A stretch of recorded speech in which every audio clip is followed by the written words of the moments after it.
You know what exists in Dubai even today? Slavery.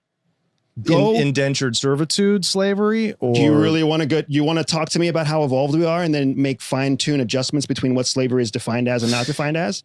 Are there?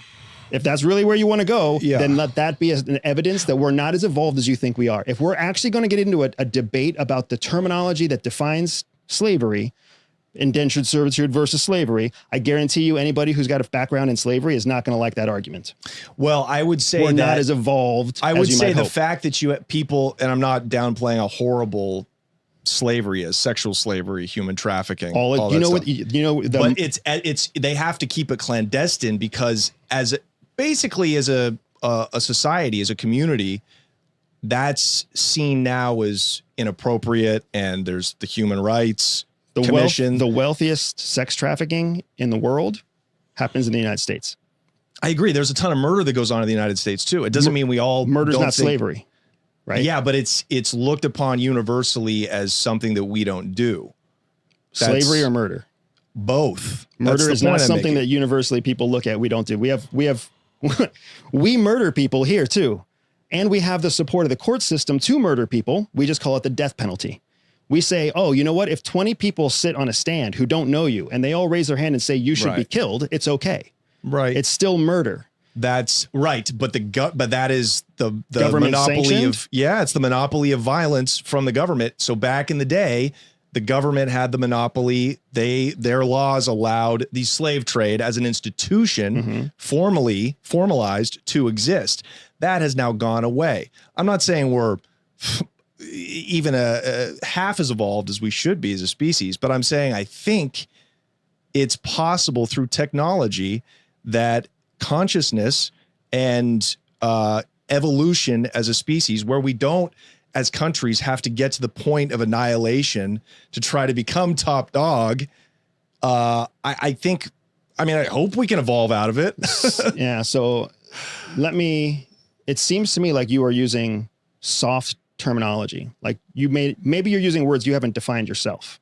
Probably. Right? Like evolve or annihilate. Like you're using words that have a definition. I don't know that you're actually applying the definition to them as you're using them. Right? So for example, can technology help us evolve? Of course, technology can help us evolve. It's shown already that it comes in and it helps us in a million different ways, from medical technology to people being able to hear who couldn't hear before. Right? That's like saying air is going to be available tomorrow. Like, no, of course, right? Technology, there's lots of technology that sucks and doesn't continue. It's actually the minority of technological improvements that make the majority of impact. Of course. So let's just assume that when you say technology, what you're talking about is the minority of technologies that make massive impact, not the majority of technologies that trash, like the mini disc, right? So I'm going to assume you're talking about good technology making massive impact on the future of the human race. I would agree that is the direction we're going in. Annihilation is nothing other than, so true annihilation means the destruction of the existence of something. What I'm trying to talk about, and what I think you're actually trying to say, is that somehow there's going to be less competition because of technology.